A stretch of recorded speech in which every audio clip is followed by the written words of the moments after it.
नमस्ते दोस्तों, लाइव नाच गीत अच्छा लगे लाइव सब्सक्राइब कमेंट बॉक्स में ज़रूर बताएं। मेरे गाना कैसे लगा, मेरे वीडियो फुल देखिए, आगे बढ़ाए। सोने की थाली में जीवन बनायो, सोने की थाली में जीवन बनायो। जौना न जिया कुवन पबुयो दानवा, तू ही नंदलाल हो बलम के मारे टोनवा, तू ही नंदलाल हो बलम के मारे टोनवा।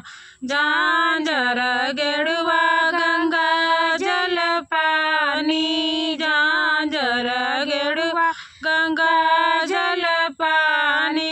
गेड़ुआ नाही गोटे कुवन पबुयो दानवा, तू ही नंदलाल हो बलम के मारे टोनवा, तू ही नंदलाल हो बलम के मारे टोनवा।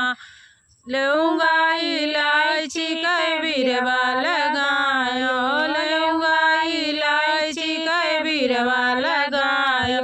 बिरवा न कुचैन कुवन पबुयो दानवा, तू ही नंदलाल हो बलम के मारे टोनवा, तू ही नंदलाल हो बलम के मारे टोनवा।